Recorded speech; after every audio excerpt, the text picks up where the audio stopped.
नमस्कार. मागील व्हिडिओमध्ये आपण पाहिलं की आरोग्यदायी जीवनशैली आणि त्याचे 5 घटक.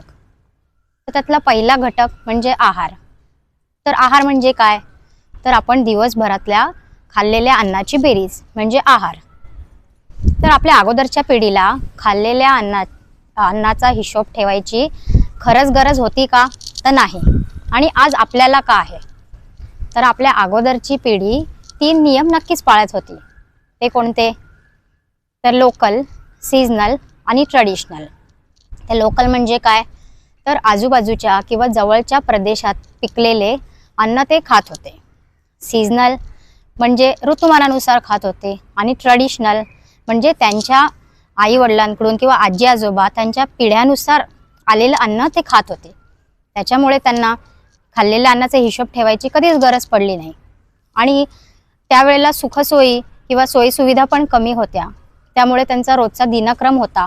त्यामुळे त्यांच्या खूप हालचाली, खूप व्यायाम व्हायचा. परत झोपेचं सायकल त्यांचं चांगलं होतं. परत ताणतणाव कमी होता. शेतीची कामं होती. त्यामुळे त्यांना ह्याची कधी गरजच पडली नाही. आणि आज आपल्याला का पडते? कारण आता नवीन गॅजेट्स आलेले आहे. आपण बसल्या ठिकाणी अन्न मागवतोय. फॅन बंद करायला सुद्धा आपण उठत नाही. बटणं बंद करायला सुद्धा आपण उठत नाही. त्यामुळे आपलं व्यायाम, आपल्या हालचाली हे खूप प्रमाणात कमी झालेले आहे. आपली बैठे जीवनशैली झालेली आहे. आणि आपण सगळ्या गोष्टींना आहाराशी जोडलेला आहे. म्हणजे आपण खुश असलं तरी खातो, दुःखी असेल तरी खातो, कोणी भेटलं तरी खातो. म्हणजे सगळ्या ठिकाणी आपण आहार सेलिब्रेट करतो, म्हणजे साजरा करतो. त्यामुळे आपल्याला या खाल्लेल्या अन्नाचा हिशोब ठेवायची गरज आहे. तर आपण जगण्यासाठी खात नाही, जशी आपली पूर्वीची पिढी होती.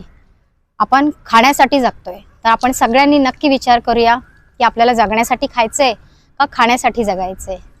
थँक्यू.